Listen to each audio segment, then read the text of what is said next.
Chicken mutton biryani సాత్ మే మీఠా కుర్బానీ chicken mutton biryani. అయ్యో ఏం మాట్లాడుతున్నావు అన్న, కార్తీక మాసం నో మాంసం అని అంటారా?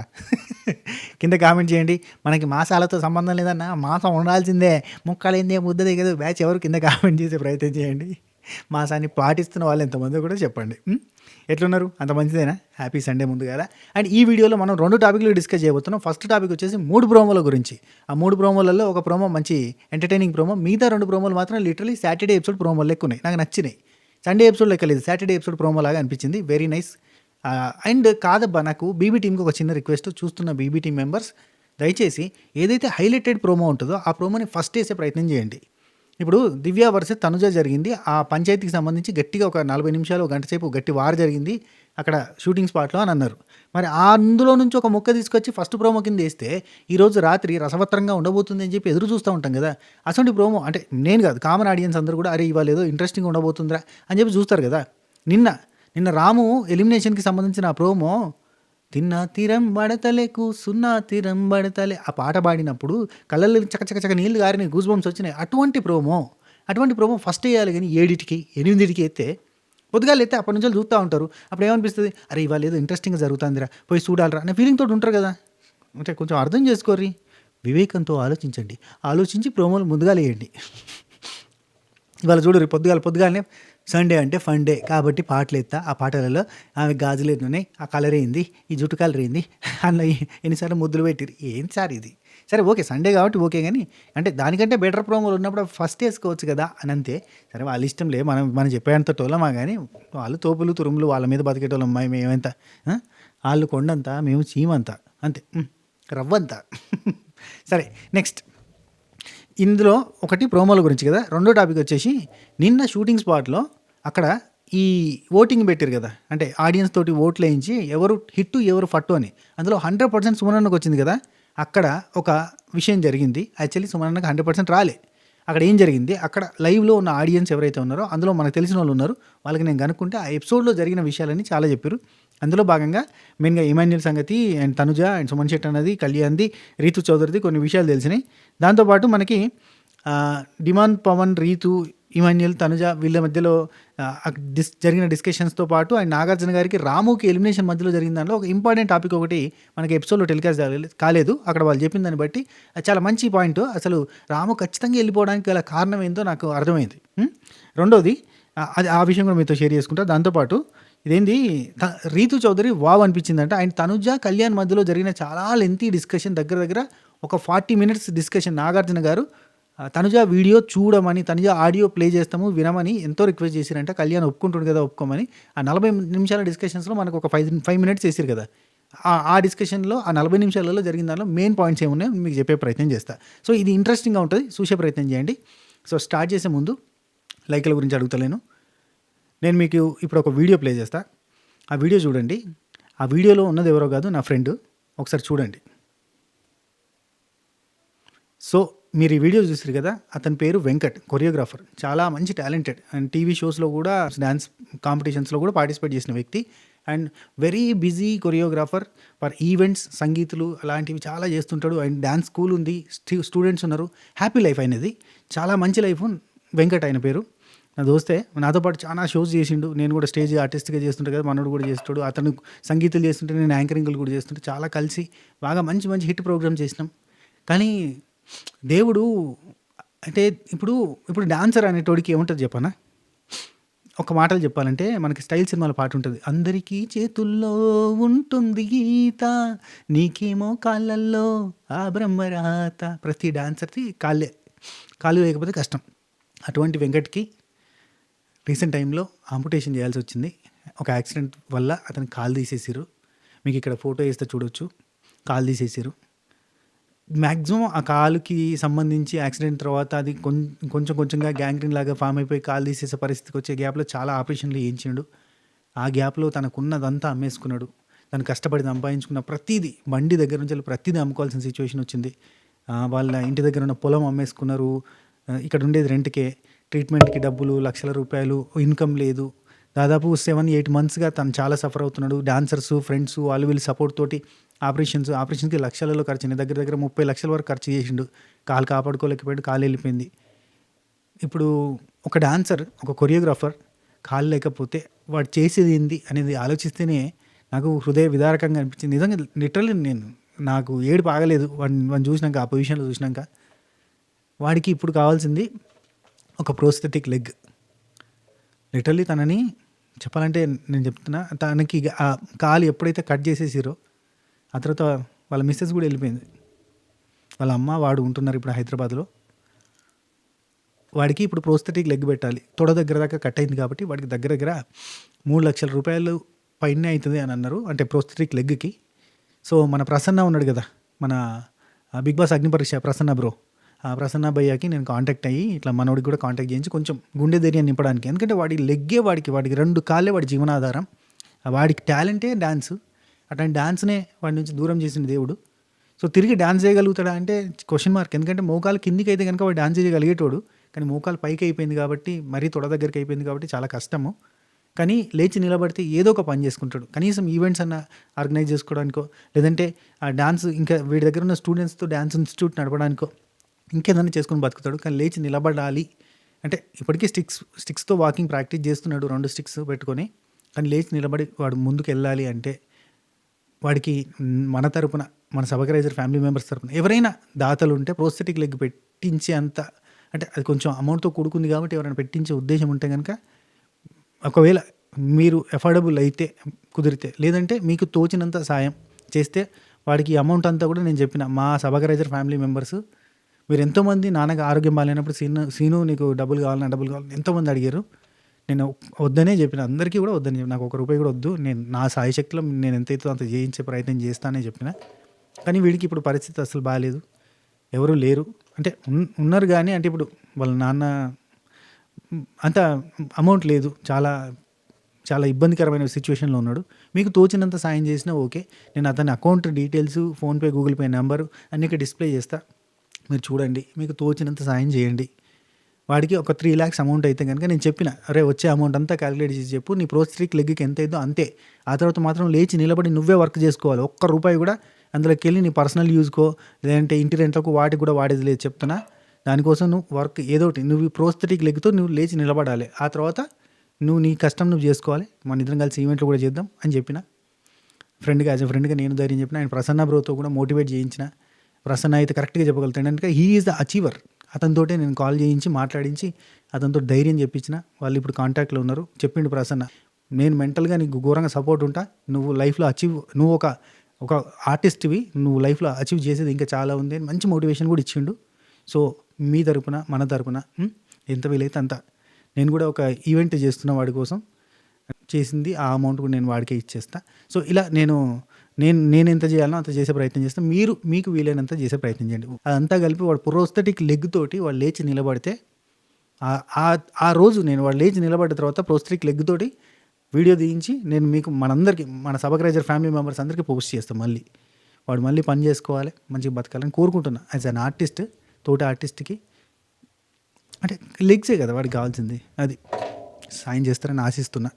మీరు నాకు తెలుసు మీరు ఎన్నోసార్లు చేసిరు, మన సబకరైజర్ ఫ్యామిలీ మెంబర్స్లో ఎంతోమందికి చేసిరు, యాక్సిడెంట్లు అయితే చేసిరు, క్యాన్సర్ పేషెంట్లకు చేసిరు, తెలుసు మీ గురించి తెలుసు.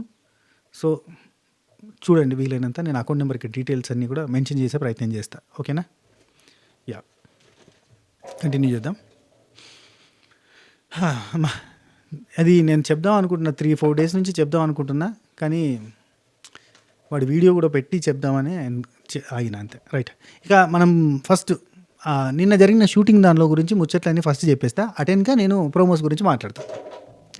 ఫస్ట్ నిన్న జరిగిన దగ్గర సుమన్ అన్నగా 100% రాలే. సుమన్ అన్నగా 100% రాకపోతే మరి అక్కడ 100% ఎందుకు చూపించారనంటే, అక్కడ ఉన్న వాళ్ళందరూ కూడా లంచ్ బ్రేక్లో మాట్లాడుకున్న మాటల్ని బట్టి అక్కడ 29 members మనకి నిన్న షూటింగ్ స్పాట్కి ఆడియన్స్గా వేరు.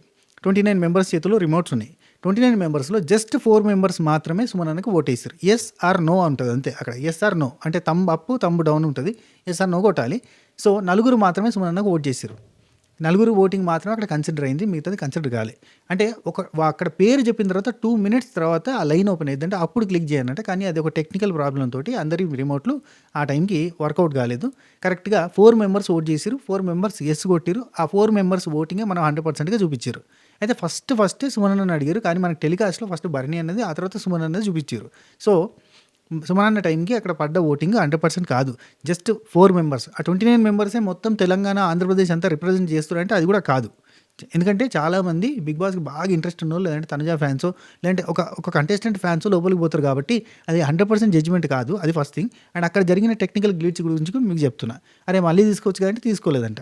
ఇది అంతే టైం అనేది ఎట్లా నాగార్జున గారు ఉన్నప్పుడు చాలా స్పీడప్‌గా చేస్తూ ఉంటారు. కాబట్టి అక్కడ కుదరలేనట్టుంది వాళ్ళకి. మళ్ళీ తీసుకోలేదు.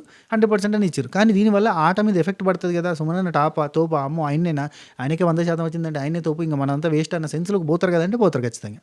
అది తప్పు. కానీ అది చేసిర్రు. ఏం చేస్తాం? ఇది అక్కడికి పోయిన వాళ్ళల్లో మన వాళ్ళు ఉన్నారు కాబట్టి వాళ్ళు చెప్పారు కాబట్టి నేను 100% షూర్ షాట్‌గా చెప్తున్నా. రెండోది ఇమాన్యుయల్‌కి అక్కడ 29 మందిలో ఒకే ఒక పర్సన్ ఓటేయలేదంట. కాబట్టి మనోడికి ఆ పర్సెంటేజ్ వచ్చింది. అండ్ తనుజకి ఇద్దరు ఓటేయలేదంట. సో, తనుజకి 93% రావడానికి కారణం ఏంటంటే ఇద్దరు ఓటు చేయలేదంట. అండ్ కళ్యాణ్‌కి 7 మెంబర్స్ ఓట్ చేయలేదంట. అందుకని చెప్పి మనోడికి 78%. అండ్ రీతు చౌదరికి 7 మెంబర్స్ ఓట్ చేయలేదు. అది ఆమెకి కూడా 78% అట్లా వచ్చింది. అండ్ మిగతా వాళ్ళందరిది కూడా యాజ్ యూజువల్‌గా ఓట్ల బట్టి ఆ లెక్క ప్రకారంగా చూస్తే కరెక్ట్‌గానే వచ్చింది. అందరికీ కూడా అంటే లెక్కేసుకుంటే కరెక్ట్ పర్సెంటేజ్‌లో వచ్చినాయి. కానీ సుమన్ అన్న విషయంలో గ్లిచ్ జరిగింది కాబట్టి అక్కడ మార్పు జరిగింది. అండ్ దివ్య నిఖితకి అందరూ కూడా నెగిటివ్‌గా ఓటేసారంటే దానికి కారణం ఏంటంటే దివ్య నిఖిత వర్సెస్ తనుజ జరిగింది. తనుజ నష్టపోయింది దివ్య నిఖిత వల్ల అనేది అక్కడ ఉంది. అక్కడికి వచ్చిన ఆడియన్స్ అందరూ కూడా తనుజ ఫ్యాన్స్, ఇమాన్యుయల్ ఫ్యాన్స్ అనంట. అంటే అక్కడ ఉన్న వాళ్ళంతా కూడా నాకు తనుజ అంటే ఇష్టం, ఇమాన్యుయల్ అంటే ఇష్టం అని మాట్లాడిన వాళ్ళేనంట. అండ్ నాగార్జున గారు ఆడియన్స్‌తో మాట్లాడితే నలుగురు డిస్కస్ చేశారంట. ఒక పర్సన్ 15 మినిట్స్, ఒక పర్సన్ 5 మినిట్స్, ఒక పర్సన్ 10 మినిట్స్ అట్లా మాట్లాడారంట. వాళ్ళు మాట్లాడిన మాటలు ఏవి కూడా ఎపిసోడ్‌లో టెలికాస్ట్ కాలేదు. బికాస్ ఆఫ్ రాము డిస్కషన్స్ చాలా లెంతీగా అయినాయి. దానివల్ల చూపించలేకపోయారు. అండ్ తనుజ, కళ్యాణ్ మధ్యలో జరిగిన డిస్కషన్స్ ఉన్నాయి కదా, తనుజకి ఖచ్చితంగా వాయిస్ నోట్ వినిపించాలని బీబీ టీం గట్టి ప్రయత్నం చేసింది. ఆ ప్రయత్నం కోసం ఒక 40 మినిట్స్ డిస్కషన్ చాలా లెంతీగా అయిందంట. అండ్ ఇక్కడ మనం మాట్లాడుకోవాలి, నిన్న ఎపిసోడ్లో ధీమాన్ పవన్ ఫోటో సాక్రిఫైస్ చేసినప్పుడు రీతును పిలిచి, మరి డిమాండ్ పవన్ ఫోటో సాక్రిఫైస్ చేస్తా అంటాడు, నీకోసం నీకు ఓకేనా అని అడిగిచ్చిరా? అడిగేలేదు. మరి కళ్యాణ్ సాక్రిఫైస్ చేస్తా అంటే తనుజని పిలిచి నీకు ఓకేనా అని అడిగారు. ఎందుకంటే కొంచెం లెంత్ పెంచారు. అక్కడ తనుజకి ఇచ్చే ప్రిఫరెన్స్ అట్లాంటిది. అంటే తనుజ కోసం టీఆర్పీ వస్తుంది, తనుజ వల్ల టీఆర్పీ వస్తుంది, ఇమాన్యుయల్ వల్ల టీఆర్పీ వస్తుంది కాబట్టి వాళ్ళకి ప్రిఫరెన్స్లు ఎక్కువ ఉన్నాయి. అండ్ ఈ బాండ్స్ అనే దానివల్ల టీఆర్పీలు ఎక్కువ వస్తున్నాయి అనే పాయింట్ ఒకటి ఉంది. బాండ్స్లో కొట్లాట్లు ఉన్నాయి కదా, ఈ బంధాల మధ్య దివ్య అండ్ తనుజ మధ్య భరణి వల్ల వచ్చే కొట్లాట్లు ఉన్నాయి కదా, దానివల్ల కొంచెం డ్రామా అనేది క్రియేట్ అవుతుంది కాబట్టి మళ్ళీ భరణి అనేది రిటర్న్ తీసుకొచ్చి నేను ఇదివరకే చెప్పిన భరణి అన్న రీఎంట్రీకి కారణం ఏంటంటే ఈ బాండ్స్ అనేది కొంచెం డ్రామాటిక్గా ఉంది. ఈ డ్రామా అంతా కూడా మన ఇళ్ళల్లో కూర్చుండే అమ్మలు, అక్కలు సీరియల్ చూసి ఆ అలవాట్ల ప్రకారంగా వరుసలో వచ్చే ఈ ప్రోగ్రామ్ కూడా ఆ యాంగిల్లో చూస్తుంటే ఆ పర్స్పెక్టివ్ ఇక్కడ కూడా కనిపిస్తుంది. నాన్న అని ఆమె అంటది, అన్న అని ఏంటంటారు, వీళ్ళిద్దరి మధ్యలో బాండ్, వీళ్ళిద్దరు బ్రేక్, ఇవన్నీ కూడా వాళ్ళకి నచ్చినాయంట. సో అందుకే రీఎంట్రీ తీసుకున్నారు. నిన్న ఇంకొకసారి కన్ఫర్మేషన్ ఇది.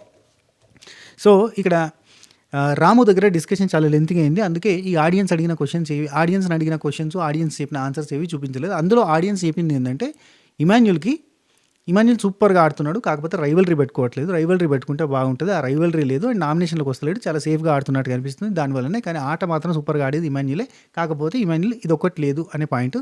అండ్ రెండోది వచ్చేసి ఒక పర్సన్ ఎవరైతే వెళ్ళారో అందులో ఒక పర్సన్, నేను డిమాండ్ పవన్, నేను రీతు చౌదరి ఫ్యాన్. ఎందుకంటే స్టార్టింగ్ నుంచి వాళ్ళ మీద అంత పెద్ద ఇంప్రెషన్ లేదు, ఇమాన్యుయల్ మీదే ఉంది, ఇమాన్యుయల్ ఫ్యాన్ లానే ఉన్నాం. కానీ రాను చూస్తుంటే డిమాండ్ పవన్ అండ్ రీతు చౌదరి చాలా బాగా ఆడుతున్నారు, వాళ్ళిద్దరు ఎక్సలెంట్గా ఆడుతున్నారు. ఒక 15 నిమిషాలు డిస్కషన్ జరిగిందంట. ఆ తర్వాత తనుజ, ఇది ఇమాన్యుయల్ అనుకున్నాం, ఇప్పుడు డిమాండ్ పవన్, రీతు చౌదరి, ఆ తర్వాత ఇమాన్యుయల్ అండ్ తనుజ అని చెప్పి అదంతా డిస్కషన్ చాలా లెంత్గా జరిగింది. అండ్ ఇంకొకరు వచ్చేసి, నేను ఇమాన్యుయల్ వాళ్ళ ఊరు నుంచి వచ్చిన, కానీ ఇమాన్యుయల్ ఇష్టమే, నాకు తనుజ కూడా ఇష్టమే, తనుజ క్యాప్టెన్ అయితే చూడాలని ఉంది అని కూడా చెప్పారంట. సో ఈ రేంజ్ ఆఫ్ డెడికేటివ్ తనుజ ఫ్యాన్స్ వచ్చారు. అండ్ ఇంకో ఇద్దరు మాట్లాడారు, వాళ్ళిద్దరు నేను తనుజ ఫ్యాన్ అని చెప్పారంటే, తనుజను చూడడానికి వచ్చినామని మాట్లాడారంట. సో ఇదంతా కూడా మనకు అక్కడ జరిగిన ఈ డిస్కషన్. దాని తర్వాత జరిగిన డిస్కషన్ ఏంటంటే, అక్కడ రీతు చౌదరి ఆ సాక్రిఫైస్ దానిలో అందరికంటే చాలా క్విక్గా డెసిషన్ తీసుకుంది రీతు చౌదరి. అంటే మనకి ఎపిసోడ్లో చూపించినంత సేపే జరిగిందట, మిగతా వాళ్ళందరికీ ల్యాగ్ అండ్ లెంతీగా జరిగిందట.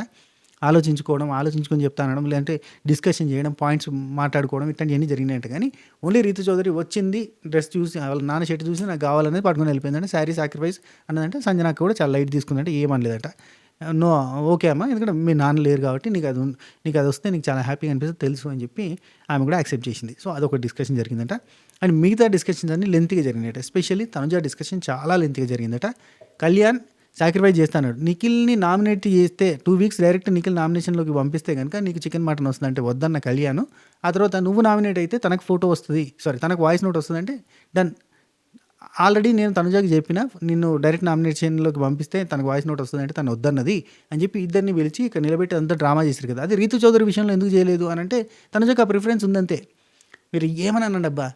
ఇప్పుడు రైట్ నౌ 'బిగ్ బాస్'కి తనుజ కావాలి. ఆమె వల్ల టీఆర్పీ వస్తది. ఆమె చుట్టూ డ్రామా నడుస్తది. ఆమె చుట్టూ డ్రామా నడుపుకోకపోయినా ఆమె తిప్పుకుంటది. ఆమె సైడ్ డ్రామా నడిపించుకోగలిగేంత కెపాసిటీ, మైండ్ గేమ్ ఉన్న వ్యక్తి. ఈ హౌస్‌లో ఇప్పుడున్న ఆళ్ళల్లో ఫిజికల్ టాస్కులు గానీ, మెంటల్ టాస్కులు గానీ, టాస్కుల పరంగా లేదంటే పర్ఫార్మెన్స్ పరంగా, ఎంటర్‌టైన్‌మెంట్ పరంగా ఇమాన్యుల్ తోపు. దానికి నో డౌట్.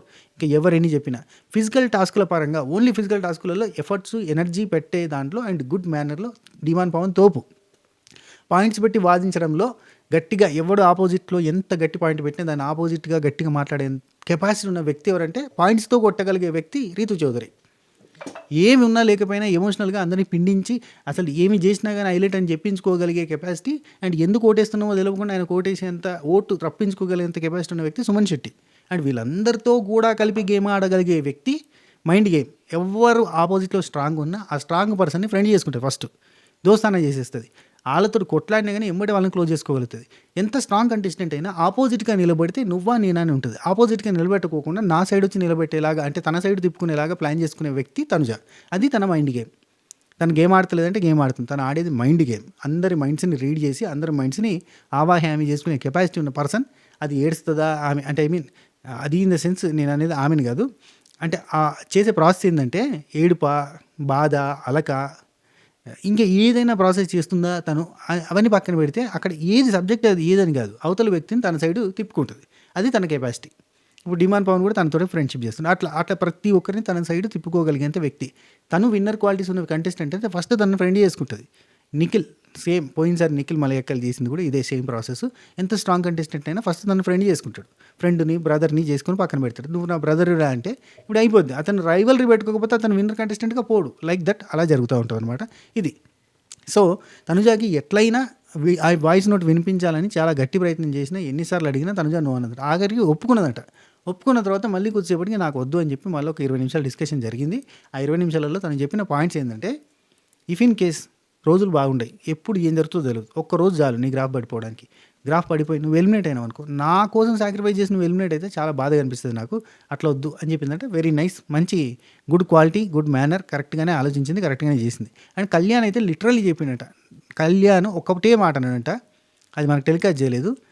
నామినేషన్‌లకు పోతేనే మనం విన్నర్ కేటగిరీకి ఎళ్ళగలుగుతాం. Vote bank రాగలుగుతది. నామినేషన్‌లకు పోవడమే కరెక్ట్ థింగు. నాకు నామినేషన్ సాక్రిఫైస్ కూడా కాదు. నేను నామినేషన్‌లకు పోవాలనుకుంటున్నా. ఒకవేళ నేను నామినేషన్‌లకు పోకపోతే ప్రాబ్లమ్ ఎండింగ్‌కి వస్తది. నాగార్జున గారు కూడా చెప్పారంట. పోతుంటే లాస్ట్‌కి వచ్చేసరికి నామినేషన్స్ అందరూ ఉంటారు. అందరూ నామినేషన్‌లో ఉంటారు. నువ్వేం బాధపడాల్సిన అవసరం లేదు. తీసుకో అని కూడా చెప్పారంట నాగార్జున గారు. అయినా గాని తీసుకోలేదు. That was the thing. And next Ramu విషయంలో ఏం జరిగిందంటే, రాముకి లిటరల్‌గా నాగార్జున గారు ఉండు నీకు ఏంటి నువ్వు మాట్లాడలేకపోతున్నావు పాట పాడు. నీకు పాట బలం కదా అంటే రాము ఒక మాట అన్నాడంట. పాట పాడుతున్నాను సార్ నేను. ప్రతిసారి నా ఫీలింగ్‌ని పాట రూపంలో ఎక్స్‌ప్రెస్ చేస్తున్నా. కానీ బిగ్ బాస్ వద్దని అంటున్నారు. కాపీరైట్ ప్రాబ్లమ్ వస్తది కాబట్టి పాటలు పాడడానికి లేదు అని చెప్తున్నారు. నన్ను నేను ఎక్స్‌ప్రెస్ చేసుకునేది ఓన్లీ పాటలతో సార్. ఆ పాటలు వద్దంటున్నారు సార్ అంటే నాగార్జున గారు ఒక సలహా ఇచ్చిరంట. నువ్వు పాటలు రాయగలుగుతావు కదా! నీ ప్రతి ఫీలింగ్‌ని పాట రూపంలో రాయి. రాసి నీకు కావాలంటే మేము సపోర్ట్ చేస్తాను. నువ్వు రాయి. ఆ రాసిన తర్వాత పాడు. ఆ పాటల రూపంలో నీ ఫీలింగ్స్ అన్ని ఎక్స్‌ప్రెస్ చెయ్యి. నువ్వు పాడుకో. ఏం ప్రాబ్లమ్ లేదు. నువ్వు పాడే పాటలు బయట ఉన్నయి కాకుండా నువ్వు సొంతంగా కనిపెట్టుకొని అక్కడనే కట్టి రాసేయి. వాటి మీద నువ్వు బయటకొచ్చిన తర్వాత నీకు కాపీరైట్ స్ట్రైక్ లేకుండా బిగ్ బాస్ టీమ్‌తో మాట్లాడి నేను నీకు కాపీరైట్ ఫ్రీ ఇస్తాను. ఆ పాటలు నువ్వు బయట కూడా రికార్డ్ చేయించుకో. ఇప్పుడు బోలే చేసినట్టుగా ఆ టైప్‌లో నువ్వు కూడా చేసుకో. నువ్వు ఆ లోపల నువ్వు పాడుకో. సొంతంగా పాట గట్టి పాడుకో అని చెప్పిండంట. కష్టం సార్ అదంతా. నేనిక్కడ ఉండలేను. నేను సార్ ఫ్రీగా పాటలు పాడుకుంటూ తిరిగేటోన్ని సార్. నేను ఒక పాట గాని సార్ నన్ను పాడనీయకుండా చేస్తుంటే నాకు మాట రావట్లేదు సార్. నా వల్ల కాదని చెప్పిండంట. ఇది. ఆయన అస్సలు ఉండలేకపోయినాను. అంటే ఆయన బలమే పాట. పొద్దుకి 100 పాటలు అట్ట ఆలాపన చేసుకుంటూ ఉంటారు. సింగర్ అనేటోళ్ళు అట్లా ఊరికినే హమ్ చేసుకుంటూ ఉంటారు. వాళ్ళకి ఇంట్రెస్ట్ ఉంటుంది. ఫోక్ పాడేటోళ్ళకి ఫోక్ పాడుతూ ఉంటారు అంతే. ఆ టైప్‌లో ఉంటుంది. అది వద్దు అనేసరికి ఆయనకి గొంతు పీసికేసినట్టు అయింది. అందుకే నేను ఇక్కడ ఉండలేకపోతున్నాను సార్. మీరు అంటున్నారు కరెక్టే గానీ అప్పటికప్పుడు పాటలు గట్టి పాడాలంటే అదంతా కాదు సార్. అదంతా కష్టము. నేను ఉండలేను సార్. అయిపోయింది సార్ అని చెప్పేసిండట. అది కాపీరైట్ ఫ్రీ కూడా ఇస్తాం మేము మీకు బిగ్ బాస్ తరపున. నువ్వు పాటలు కట్టి రాసుకో, పాడుకో అని చెప్పిరంట. కానీ అదంతా ఈజీ ప్రాసెస్ కాదు. ఎందుకంటే ప్రశాంతమైన లైఫ్ ఉంటే కానీ ప్రశాంతంగా ఆలోచిస్తే కానీ పాట రాదు. నేను కూడా లిరిసిస్ట్‌నే. నాకు కూడా తెలుసు కాబట్టి ఆ కష్టం తెలుసు. ఒక పాట రావాలంటే ఇట్లా పుట్టాలి బ్రెయిన్‌లోంచి అంటే కడుపులోంచి బిడ్డ పుట్టేటప్పుడు ఆడవాళ్ళకి ఎంత కష్టమో, బ్రెయిన్‌లోంచి పాట పుట్టాలంటే ఒక లిరిసిస్ట్‌కి అంత కష్టం. ఒక హుక్ దొరుకుతది. ఒక్క లైన్ దొరుకుతది. ఆ లైన్ వచ్చేంత వరకి ఎంతో కసితోటి రాయాల్సొస్తది. నాదొక పాటుంది. రికార్డ్ చేసిన పాటుంది. అది గనక వస్తే మీరు అది చేయాలంటే కొంచెం ఖర్చుతో కూడుకున్న పని కాబట్టి నేను అది చేయట్లేదు. అది అట్నే ఉంచేసిన పెండింగ్‌లో పెట్టినా. ఆ పాట షూట్ చేసి వస్తే ఆ తర్వాత మీరంటారు బిఫోర్, ఆఫ్టర్ 'శ్రీను 65' ఇట్లా మారిపోద్ది మొత్తం. కానీ దానికి నేను డబ్బులు పెట్టి షూట్ చేసి ఎవరైనా మన వాళ్ళు ఉన్నారా? మన వాళ్ళు అంటే సాంగ్స్ మేక్ చేసే ఇంట్రెస్ట్ ఉన్నవాళ్ళు అంటే మన ఫోటోగ్రఫీ, వీడియోగ్రఫీ అందరూ ఉంటే మనం ఒకటి చేద్దాం. నా దగ్గర మంచి సాంగ్ ఉంది. ప్రాజెక్ట్ చాలా మంచిది. ఇది అద్భుతం. ఇంక నేను చెప్పడానికి లేదు. అసలు ఆ పాట వింటే మీరే గూస్ బంప్సే అట్లుంటది. కానీ అట్లాంటి పాటలు చేద్దామంటే కొంచెం బడ్జెట్‌తో కూడుకున్న పని కాబట్టి ఆగిపోతున్నా. రైట్. సరే అవన్నీ పక్కన పెడితే ఆ పాటల సంగతి దానివల్ల అట్లయింది. అండ్ ఇక 3 ప్రోమోలు వచ్చినాయి కదా! 3 ప్రోమోలలో ఫస్ట్ ప్రోమోని చూడంగా నాకేమనిపించింది తెలుసా? ఒకటే డైలాగ్ యాదికొచ్చింది. ఆ డైలాగ్ ఏంటిదంటే 'దిల్' సినిమాలో వేణుమాధవ్ అన్న డైలాగ్ ఉంది కదా! సార్ మీరు క్వెషన్‌లు అడిగిన తర్వాత నేను ఆన్సర్ చెప్పాలా? లేదంటే నేను ఆన్సర్‌లు అడిగిన తర్వాత నేను ఆన్సర్‌లు చెప్పిన తర్వాత మీరు క్వెషన్‌లు అడుగుతారా? ఏంటి సార్ ప్రాసెస్ అని అడిగినట్టుంది. నాగార్జున గారు అక్కడ సీన్ చూపించే లోపే వీళ్ళు గంటలు కొడుతూనే ఉన్నారు. ఏందయ్యా నేను అడగాలి కదా క్వెషన్ ఏంటి చెప్పు అంటే వాళ్ళే క్వెషన్ చెప్తున్నారు రిటర్న్‌లా. సరే చెప్పు ఆన్సర్ చెప్పు దానికి అంటాండు. వద్దురా సోదరా పెళ్ళంటే నూరేళ్ళమంటారా ఆ పాట వేసినప్పుడు అక్కడ క్వశ్చన్ అడగకముందే గంట కొట్టేసిండు ధీమాన్ పవన్. కొట్టేసిన తర్వాత ఏంది క్వశ్చన్ నేను చెప్పు అంటే సార్ ఎన్ని క్యారెక్టర్లు మార్చారు అని అడుగుతారేమో అని అనుకుంటుంటే చెప్పు ఆన్సర్ చెప్పమంటే 6 అన్నాడు. 6 కాదు 7 అని చెప్పి రీతి చెప్తుంది. లైక్ దట్ ప్రతి దగ్గర కూడా క్వశ్చన్ అడగకముందే గంట కొట్టేస్తారు. గంట కొట్టడం ముఖ్యం అనుకుంటారు తప్ప ఇకనే ఒక చిన్న లాజిక్ చెప్తా, ఒక చిన్న ప్రాస. గంట కొట్టడం ముఖ్యం కాదు, క్వశ్చన్ విని గంట కొట్టడం ముఖ్యం, కప్పు కొట్టడం ముఖ్యం కాదు. నీతిగా నిజాయితీగా ప్లే చేసి కప్పు కొట్టడం ముఖ్యం. కప్పు ఎవరైనా కొడతారు భయ్, విన్నర్ క్వాలిటీస్తో కొట్టాలి. సరే అసలు ఎవరికి విన్నర్ క్వాలిటీస్ ఉన్నాయి, అసలు ఆ విన్నర్ క్వాలిటీస్ ఏంటి సపరేట్గా నేను పోస్టులు పెడతా. అంటే తనుజ విన్నర్ క్వాలిటీస్ ఏమున్నాయి, ఇమాన్యుల్ విన్నర్ క్వాలిటీస్ ఏమున్నాయి, ఇట్లా పోస్టులు పెట్టే ప్రయత్నం చేస్తా. మీరు అవి చూసి ఆ పోస్ట్ కింద కామెంట్ చేయండి ఆ విన్నర్ క్వాలిటీస్. దాని మీద సపరేట్ వీడియో చేస్తా. సీజన్ 5లో అట్లా అందరి గురించి వీడియోలు చేసిన కదా. ఆ తర్వాత అంత పర్టికులర్గా అంటే సీజన్ 7లో మళ్ళీ చేసిన విన్నర్ క్వాలిటీస్ ఎవరికి ఉన్నాయి ఏంది కదా అని. కానీ మళ్ళీ ఎక్కడ ఏ సీజన్లో చేయబుద్ది కాలేదు, సీజన్ 6లో చేయబుద్ది కాలేదు, సీజన్ 8లో చేయబుద్ది కాలేదు. ఈసారి చేద్దాం మళ్ళీ ఒకసారి. అఫ్కోర్స్ వారు వన్ సైడ్ ఏందబ్బా, ఓన్లీ రన్నర్ గురించే కాంపిటీషన్ జరుగుతుంది, విన్నర్ గురించి కాంపిటీషన్ జరుగుతలే. విన్నర్ పోటీ పక్కన పెట్టండి. నేనేమంటా అంటే రన్నర్కి ప్రైజ్ మనీ ఫిక్స్ చేయండి సార్, అప్పుడు మాకు ఇంట్రెస్టింగ్గా ఉంటుంది. విన్నర్ కాదు ఏం లేదబ్బా. టాప్ 5లో వచ్చి ఎవరు డబ్బులు తీసుకుపోయినా కానీ ఎటువంటి ఎమోషన్ లేదు తెలుసా. ఒకప్పుడు ఎవరైనా డబ్బులు తీసుకుపోతే విన్నర్కి అన్యాయం జరిగింది కదా అనే ఫీలింగ్ ఉండేది. సీజన్ 6లో జరిగిన అన్యాయాలతో పోల్చుకుంటే ఎవరిది అన్యాయం కాదనే ఫీలింగ్ తోటి అసలు అన్నీ వీకినాయి. రన్నర్కి 40 లక్షలు ఇచ్చి విన్నర్కి 10 లక్షలు ఇచ్చినది అయ్యా. అదొక రకమైన స్ట్రాటజీ, అదొక రకమైన స్ట్రాటజీ అంటున్నా. సరే మనకి ఈ 3 ప్రోమోలలో ఫస్ట్ ప్రోమో సంగతి అయిపోయింది కదా. ఇంకా మిగిలిన 2 ప్రోమోల గురించి మాట్లాడుకుందాం. ఒక నిమిషం. దీనికంటే ముందు ఒక పని చేయండి. ఇన్స్టాగ్రామ్లో మన బ్రాడ్కాస్ట్ ఛానల్ ఉంటుంది. ఇన్స్టాగ్రామ్ అకౌంట్ పేరు శ్రీను65_official. దానిలో మన బ్రాడ్కాస్ట్ ఛానల్ ఉంటుంది. ఆ బ్రాడ్కాస్ట్ ఛానల్ శ్రీను65 అప్డేట్స్ అని ఉంటుంది. మీరు ప్రొఫైల్ ఓపెన్ చేస్తే మీకు కనబడుతుంది. దానిలో మీరు జాయిన్ అయితే ఒకవేళ ఇలాంటి నోటిఫికేషన్లు అంటే వీడియో పెట్టగానే నోటిఫికేషన్లు వస్తలేవో చెప్పలేం కదా. ఎందుకంటే యూట్యూబ్లో 3 నోటిఫికేషన్లు మాత్రం వస్తే ఆ తర్వాత రావు.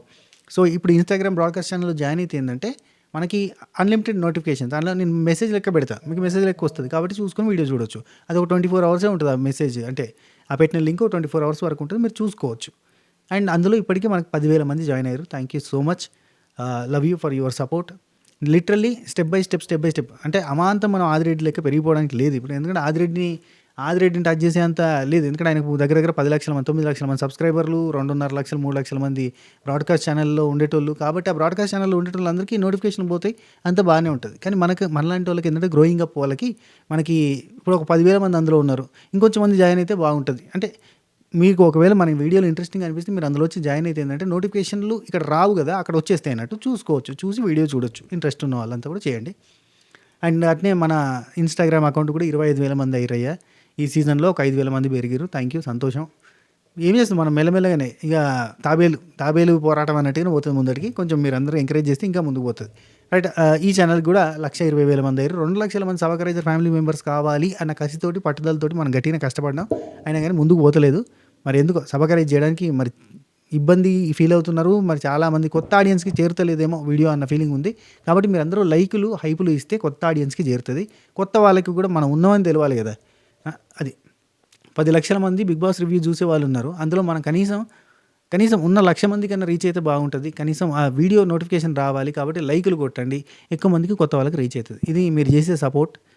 ఏం లేదబ్బా! మీరు చేసే సపోర్ట్ ఇది. మీరు చేసే హెల్ప్, మీరు ఇచ్చే పేమెంట్ మాకు. మీరు లైకులు కొట్టడం అవన్నీ కూడా మీరిచ్చే పేమెంట్ లాంటిది. సపోర్ట్ చేస్తారని ఆశిస్తున్నా. లైక్ కొట్టండి. ఇక నెక్స్ట్ మనకి ఫస్ట్ థర్డ్ ప్రోమో ఉంది కదా, దానిలో దివ్యనికితకి సంబంధించింది గట్టి పంచాయతీ చూపిస్తారు అనుకున్నా. కానీ ఏం లేదబ్బా, బర్నీ అన్నని లేపి కూర్చోబెట్టిన తర్వాత కూడా బర్నీ అన్నని అవుట్ చేయలేదు. కళ్యాణ్ అవుట్ చేసింది కదా, ఆ పాయింట్ మీద కళ్యాణ్ని రేజ్ చేసి, కళ్యాణ్ నీకు తనుజాని తీసేస్తే బాధ అనిపించింది కదా, మరి మనం అడిగిన క్వశ్చన్ ఇది. కళ్యాణ్ తనుజాని తీసేస్తే నీకు బాధ అనిపించింది, మరి నిన్ను తీసేసినప్పుడు నీకు బాధ అనిపించలేదా?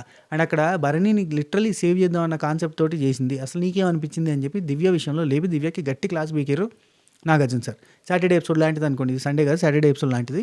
సో ఖచ్చితంగా గట్టి క్లాస్ బీకారు దివ్యకి. Divya it's not right. ఎందుకంటే నువ్వు ఒక పర్సన్ని సేవ్ చేద్దాం అనుకుంటా, అంటే ఒక పర్సన్ని ఓడించాలని కాదు, నువ్వు గెలవాలని ఆడాలి.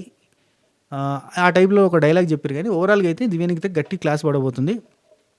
సో బర్నీని లేపి కూర్చోబెట్టినప్పుడు ఆయన ఎందుకు కన్సిడరేషన్లోకి తీసుకోలేదు నువ్వు, అసలు ఏం జరుగుతుంది అంటే బర్నీ అన్న మాట్లాడడం ఇవన్నీ చూపించారు కదా మనకి.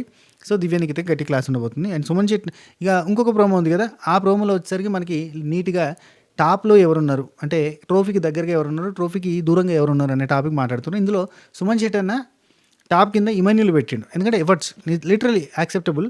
ట్రోఫీకి దగ్గరగా ఉన్నాడు. కానీ బయట మార్కెట్లో మనోడికి ఓటింగ్ పర్సంటేజ్ ఎంత ఉందో తెలవాలంటే అతను నామినేషన్లకు రావాలి. మరి అదైతే జరుగుతలేదు. నామినేషన్లకు వస్తే కానీ అతని క్యాపబిలిటీ ఎంత ఉంది, ఓట్స్ ఎంత గ్రాప్ చేస్తున్నాడు, ఇంత కష్టపడుతున్నాడు, ఇంత ఎఫర్ట్ చూపిస్తున్నాడు, ఇంత ఎంటర్టైన్మెంట్ ఇస్తున్నా కానీ అసలు జనాలు ఓట్స్ వేస్తారా? ఎందుకంటే ఇక్కడ కష్టం ఉంటే అంటే కష్టానికి తగ్గ ఫలితం ఉంటుందా అంటే ఖచ్చితంగా ఉండదు. ఎందుకంటే గుమ్మడికి అంత కష్టం ఉన్నా ఆవగింజంత అదృష్టం లేకపోతే ఓడిపోతాం అన్నట్టుగానే మనోడు ఇంత కష్టపడుతుండు కదా, దానికి తగ్గ ఫలితం వస్తుందా చెప్పలేం. మనుషుల్ని గెలుస్తుండా, టాస్కుల్ని గెలిచిండు, మనుషుల్ని గెలుస్తుండా లేదా అంటే ఓటింగ్లోకి వస్తే కానీ తెలియదు. ఒకసారి వస్తే చూద్దాం అనుకుంటే అసలు వస్తలేడు. నెక్స్ట్ సాయి శ్రీనివాసు లీస్ట్ అని చెప్పిండు, అంటే వెళ్ళిపోవడానికి రెడీగా ఉన్నాడు అన్నట్టుగా, ఎగ్జిట్కి దగ్గరగా ఉన్నాడని చెప్పిండు. సో నిజంగానే ఎగ్జిట్కి దగ్గరగా ఉన్నాడు. సో మనం చెప్పినట్టు ఈరోజు ఎలిమినేట్ అవుతుండు కూడా, టాస్కులు సరిగ్గా ఆడలేకపోతున్నాడు అని చెప్పి. ఆడలేకపోవడం కాదు, ఫైట్ చేసి నేను ఆడతా అని చెప్పి గట్టిగా ముందుకు రావట్లే. కొంచెం కన్ఫ్యూజింగ్ మెంటాలిటీ కూడా ఉంది, అది కూడా ప్రాబ్లం. నెక్స్ట్ కళ్యాణ్ది చూపించారు మనకి. కళ్యాణ్ తనుజాని టాప్లో పెట్టిండు. ట్రోఫీకి దగ్గరగా ఎవరున్నారు అంటే నువ్వు కాకుండా నాగార్జున సార్ చెప్పినట్టున్నాడు. లేదంటే ట్రోఫీకి దగ్గర ఎవరున్నారంటే ఫస్ట్ వాళ్ళ పేరే పెట్టుకుంటారు కదా, నువ్వు కాకుండా అంటే తనుజ పేరు పెట్టిండు. అఫ్కోర్స్ ఇతను చేసిన గెస్ కరెక్టే. అండ్ మనోడు లాజిక్లు కూడా కరెక్ట్. ఏంది, నామినేషన్లో ఉండాలి అనే లాజిక్. నెక్స్ట్ ఎగ్జిట్కి దగ్గర ఎవరు ఉన్నారంటే బర్నీ అన్న. మారతాడు అనుకున్నాం కానీ పోయి వచ్చిన తర్వాత కూడా ఏ మార్పు లేదు, ఎట్టున్న గొంగడు ఎక్కడేసిన గొంగడు అక్కడనే ఉంది, ఆయనలో ఎటువంటి మార్పు లేదని చెప్పిండు. ఇక ఆ తర్వాత బర్నీ అన్న ఇమాన్యుల్ ప్లేయర్, తోపు ప్లేయర్, అసలు ఒక ఆటలో ఉండాల్సిన లక్షణాలన్నీ ఉన్నాయి అన్నాడు. బర్నీ అన్న కూడా లీస్ట్లో నాకు తెలిసి సాయి శ్రీనివాసం పెడుతున్నాను అనుకుంటున్నా, చూద్దాం. ఆ తర్వాత మనకి సాయి వచ్చి తనుజాని టాప్లో పెట్టిండు. మనోడికి ఫిక్స్ తనుజానే టాప్లో ఉంటుందన్న ఫిక్స్ మెంటాలిటీ ఉంది. ఆయన డైరెక్ట్గా తనుజాకే చెప్పిండు, నీకు ఎంత ఇంపార్టెన్స్ ఇస్తారు, బిగ్ బాస్ టీం ఎందుకు ఇస్తారో కూడా తెలుసు, నేను ఎంత పుష్ చేస్తారు అనే సంగతి కూడా తెలుసు అని కూడా చెప్పిండు. సో లైవ్లో వచ్చింది, అది లైవ్లో మిస్ అయ్యి వచ్చింది. ఆ మిస్ అయ్యి వచ్చినందుకు అక్కడ టీంకి గట్టిగానే అట్టట్ట మిస్ అవుతుంది అని అట్లా ఉంటాయి అన్నమాట. లోపల లాజిక్లు చాలా ఉంటాయి. సరే, సాయి ఏమంటాడు, తనుజ టాప్ అన్నాడు. అండ్ బర్నీ అన్న అటు ఇటు కాకుండా ఆగిపోతున్నాడు, మళ్ళీ సేమ్ థింగ్ రిపీట్ అవుతుంది అని చెప్పిండు. అవును కరెక్టే, అటు ఇటు కాకుండా ఆగిపోతున్నాడు మనోడు. నెక్స్ట్ సంజనాకి వచ్చేసి డిమాండ్ పవన్ టఫ్ కాంపిటీషన్, అంటే ఇమాన్యుల్ పెట్టినట్టుంది. ఆ తర్వాత డిమాండ్ పవన్ కూడా టఫ్ కాంపిటీషన్ ఇస్తాడు అని చెప్పి పెట్టినట్టుంది. అది నాకైతే అట్నే అనిపించింది. ఫస్ట్ ఇమాన్యుల్ పెట్టిన తర్వాత చెప్పిన తర్వాత మళ్ళీ ఇట్లా చెప్పిందేమో. ఆ తర్వాత సంజనాకి వచ్చేసి గౌరవ్కి లీస్ట్ అన్నది, గౌరవ్ కొంచెం అర్థం చేసుకుని ముందు పోవాలనే పాయింట్ చెప్పింది. అది దివ్యానికితే ఇమాన్యుల్ టాప్ అని చెప్పింది. అండ్ గౌరవ్ లాస్ట్, ఎందుకంటే గౌరవ్ ఆ బ్లెస్సింగ్స్ పవర్ కూడా ఏందో తెలియదు. అండ్ అది తీసేసినందుకు జెలసీగా ఫీల్ అయ్యి, అంటే కావాలని తీసేసినావు, నువ్వు ఇట్లా చేసినావు అట్లా చేసినావు, ఒక వాయిస్ కోసం అట్లా చేసినావు అని చెప్పి అంటున్నాడు. అది కరెక్ట్ కాదు, అర్థం చేసుకుంటాడని చెప్పింది. అండ్ నిఖిల్ వచ్చేసి తనుజాని టాప్లో పెట్టండి. సాయి శ్రీనివాసు కనీసం వాళ్ళ టీంలో ఉన్నప్పుడు ఫస్ట్ టాస్క్ నేను ఆడతాను ఫైట్ కూడా చేసుకోలేదు ఆయన, అది కరెక్ట్ కాదు, ఆడతాను ముందుకు రావాలి, అది వస్తలేడు అని చెప్పి ఒకటి చెప్పిండు. ఇక మనకి సెకండ్ ప్రోమో, థర్డ్ ప్రోమోలో వచ్చిన దివ్యనికిత ఉందిగా, ఈ దివ్య విషయంలో ఇంకా గట్టిగానే ఉంటుందబ్బా. ఎందుకంటే తనుజకు ఆపోజిట్గా నిలబడ్డది కాబట్టి టీం ఖచ్చితంగా కొంచెం అరుచుకుందామని అనుకుంటుంది, గట్టిగానే అరుచుకుంటుంది నాకు అనిపిస్తుంది. చూద్దాం. అంటే ఇప్పటి వరకైతే తనుజాకి ఆపోజిట్‌గా నిలబడి గట్టిగా ఫైట్ చేద్దాం. అంటే తను టాప్‌లో ఉందని తెలిసి కూడా తనతో గట్టిగా పెట్టుకుందాం అని అనుకుంది మాత్రం దివ్య నిఖిత ఒకటే. అక్కడ మనం మాత్రం గట్టిగా అప్లోడ్ చేయొచ్చు. కానీ ఈ బాండింగ్స్ అనే దానితోటి ఏమైపోతుందంటే ఈ భరణి అన్న మధ్యలో వచ్చేసరికి ఏంటంటే మొత్తం కూడా అదొక రకంగా పోతుంది. జెలసీ, పొసెసివ్‌నెస్ తోటి పోతున్నట్టుగా ఉంది. లిటరల్లీ నిజంగా దివ్య నిఖిత తనుజతో పెట్టుకుందాం అని చెప్పి వార్ పెట్టుకుంటే గనుక ఖచ్చితంగా ఇద్దరి మధ్యలో రైవల్రీగా మారుతది. కానీ మధ్యలో భరణి అన్న ఉంటే మాత్రం అది బిస్కెట్‌గానే మారుతది. ఏముండదబ్బా! ఖచ్చితంగా తనుజ సైడే సపోర్ట్ దిగిపోతది. అండ్ భరణి అన్న ఆయన మధ్యవర్తిగా ఉండిపోతాడు. అంతేగాని ఒకవేళ తనుజ వర్సెస్ దివ్య వితౌట్ భరణి అయితే గనక ఖచ్చితంగా విన్నర్ రన్నర్ దాకా పోతది. అది మ్యాటర్. ఈ వీడియో మీకు ఇంట్రెస్టింగ్‌గా అనిపించుండొచ్చు, నచ్చుండొచ్చు. నచ్చితే లైక్ చేయండి. నచ్చకపోతే గనక డిస్లైక్ చేయండి. అండ్ ఇంకా నచ్చితే గనక హైప్ ఇచ్చే ప్రయత్నం చేయండి. సరే ఉంటా. Take care. Tata, by by, నమస్తే, శుభ కేర్. సాయంత్రం ఈవెంట్ ఉంది. నైట్ నేను ఎపిసోడ్ రివ్యూ చేయడానికి కొంచెం లేట్ అవుతుంది. ఎందుకంటే ఈవెంట్కి పోయి మన సబకరైజర్ ఫ్యామిలీ మెంబర్, మన సబకరైజర్ చెల్లె వాళ్ళ ఫ్యామిలీ ఫంక్షన్, వాళ్ళ పిల్లల ధోతి ఫంక్షన్, నేనే యాంకర్ని. సో వెళ్తున్నా. అందుకే కట్టింగ్ చేయించా, స్టైల్గా నీట్గా రెడీ అయ్యా. సో అది ఓకే. బై, ఉంటా. Take care. నేను స్టార్టింగ్లో చెప్పిన విషయం అయితే ఒకసారి కన్సిడర్ చేయండి. మా ఫ్రెండ్ అకౌంట్ నెంబర్ అవన్నీ డీటెయిల్స్ పెట్టినాయి కదా, మీకు తోచినంత చేయండి. ఒకవేళ ఇంకా ఏదైనా బెటర్గా ఇంకా చాలా ఉపయోగపడేలాగా చేద్దామనే ఉద్దేశం ఉంటే కనుక నాకు కాంటాక్ట్ చేయండి. తెలుసుగా మన పికిల్స్ నెంబర్ ఉంది కదా, సో పికిల్స్ నెంబర్స్తో కూడా కాంటాక్ట్ చేయండి. అంటే మెసేజ్ చేయండి, వాట్సాప్ చేయండి. ఫోన్ కాకుండా వాట్సాప్ చేస్తే నేను టక్కన చూసుకొని ఆ తర్వాత నేను రియాక్ట్ అవుతా. అంటే ఫోన్లో ఏంటంటే నేను మ్యాక్సిమం సైలెంట్లో పెడతా ఫోన్ని. ఎందుకంటే దాన్ని నేను ఇక్కడ యూటిలైజ్ చేస్తుంటా పికిల్స్ ఫోన్ని. కాబట్టి దాన్ని నేను సైలెంట్లో ఉంచుతా, ఫోన్లు ఎత్తాను. వాట్సాప్ అయితే కనుక టక్కున నేను కాకపోయినా స్వాతి కూడా చూస్తాను. ఇద్దరు దాంట్లో కూడా అది వాట్సాప్ ఉంటుంది. అది లేదంటే నాకేంటంటే ఇక్కడనే మోగుతుంది కదా, ఊకే మోగుతుంటే ఇబ్బంది అవుతుంది. కాబట్టి నేను సైలెంట్లో పెడుతుంది. అది మ్యాటర్. ఓకేనా. అండ్ ఇన్స్టాగ్రామ్లో కూడా కాంటాక్ట్ చేయొచ్చు, Sreenu65_official. బై, ఉంటా. Take care. మళ్ళీ ఒకవేళ వెళ్ళేలోపు ఏదైనా వీడియో చేయగలిగితే చేస్తా. అంతవరకు సెలవు. బై. Love you all. శుభ ఖైర్.